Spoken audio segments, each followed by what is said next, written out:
Este é mais um Conexões, o videocast da Fritz Miller Hub de Conhecimento.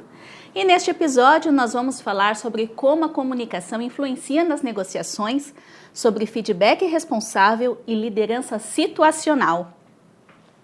E para isso eu converso com o professor Maurício Rocha, que tem formação em administração e psicologia aplicada aos negócios, além de mais de 25 anos de experiência com equipes comerciais e de marketing. Seja bem-vindo, professor. Obrigado, Roberto. Um prazer estar aqui com vocês. Prazer é nosso. Professor Maurício, ser líder é uma função extremamente complexa, né? O líder está lidando com diferentes pessoas, em diferentes cenários, diferentes situações. Qual que é a importância desse líder conhecer a sua equipe, os seus colaboradores? Então, é muito importante, né, Roberta? Porque o que é ser líder, né? Líder é a capacidade de influenciar comportamentos. Então, se eu gostaria de ter um determinado padrão, né, de resposta a um processo, a um serviço, eu preciso que a equipe acompanhe esse padrão.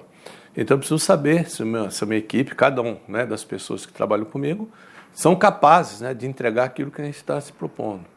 Então, é vital conhecer a equipe, é vital conhecer cada um, né, cada pessoa.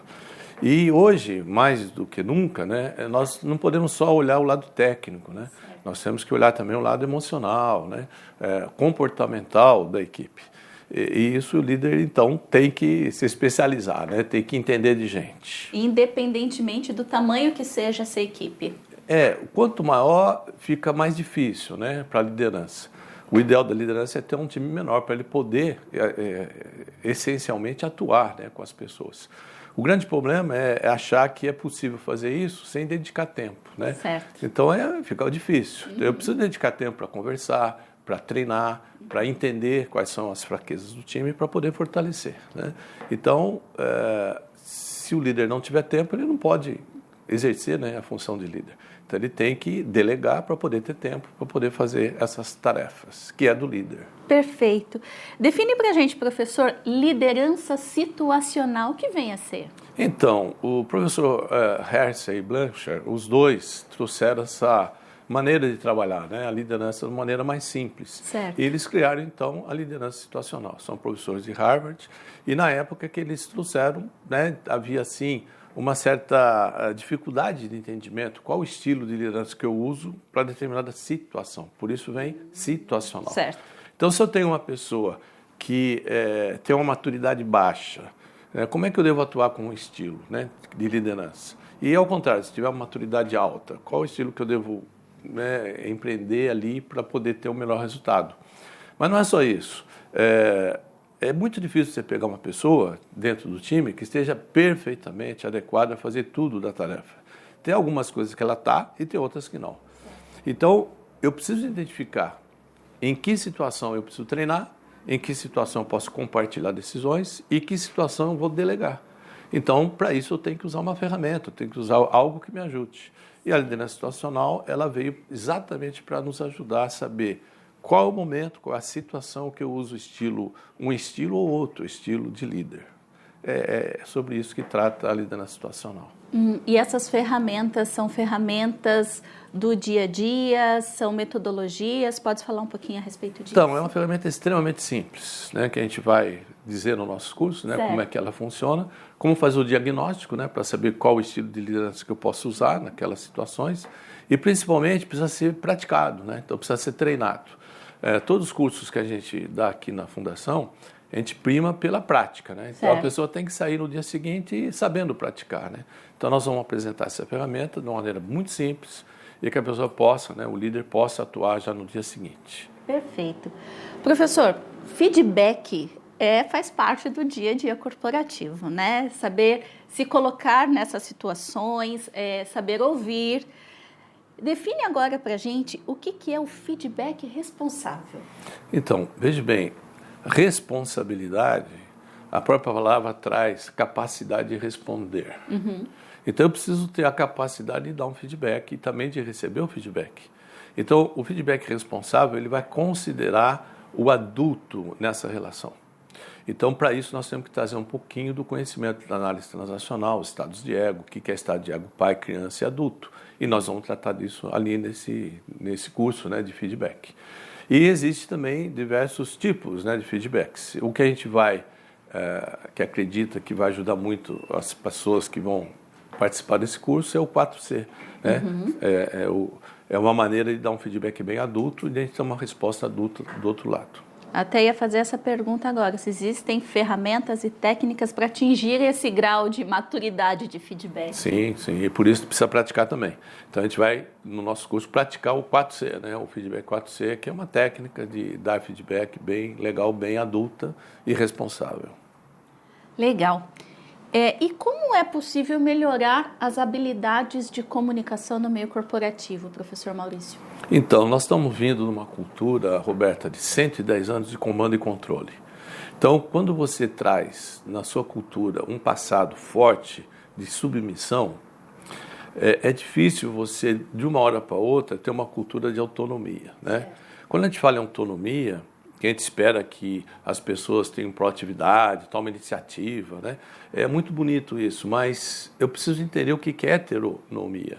Então, se eu não entender essa outra palavra e o que significa isso na cultura, vai ser muito difícil a gente criar um ambiente de autonomia. E nós estamos vindo de uma herança de heteronomia e não de autonomia, onde a submissão, o medo, o erro tem que ser admoestado, né? É o mais forte. Então, tem alguns empresários que me perguntam como, né?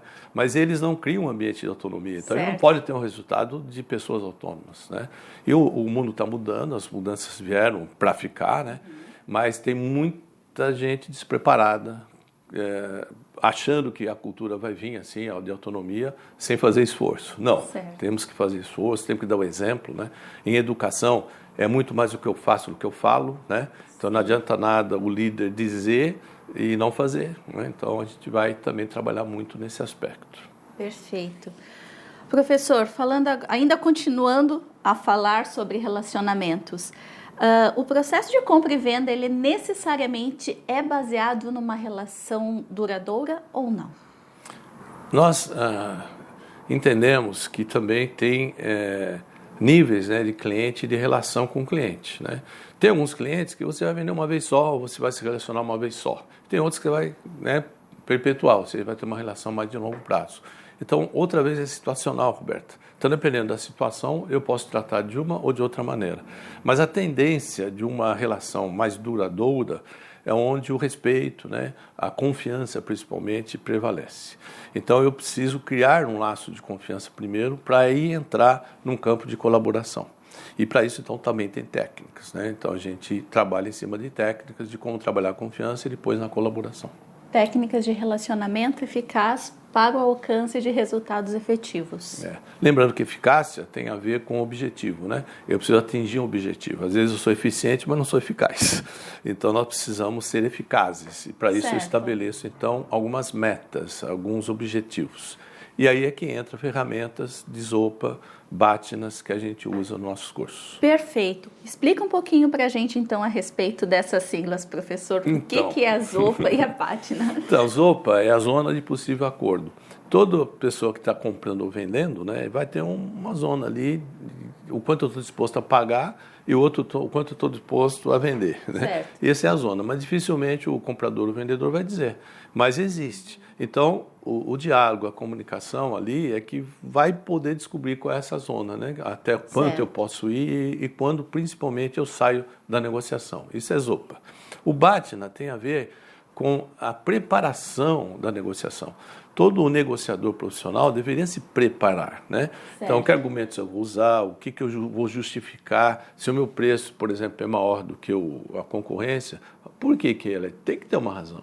Então, eu preciso me preparar para argumentar, para dizer as razões do meu valor, do meu produto, do meu serviço, para poder aí sim ter um melhor resultado. Então, o Batina pode ser uma preparação tanto do lado do vendedor como do lado do comprador. Quanto mais profissional e os Batinas forem informados, né, que são as alternativas que eu tenho em caso que haja um impasse, eu parto para uma outra minha proposta mental que eu estava já trabalhando previamente. Quanto mais profissional, muito melhor vai ser a negociação. Claro, perfeito. Um prazer conversar contigo. Prazerzão, Muito obrigada Roberto. pelas informações. Tenho certeza que quem acompanhou aqui a gente conseguiu tirar muitos insights dessa conversa. E agradeço e até uma próxima. Até, Roberto. Foi um prazer, viu? Para você que nos acompanhou também, muito obrigada e até mais.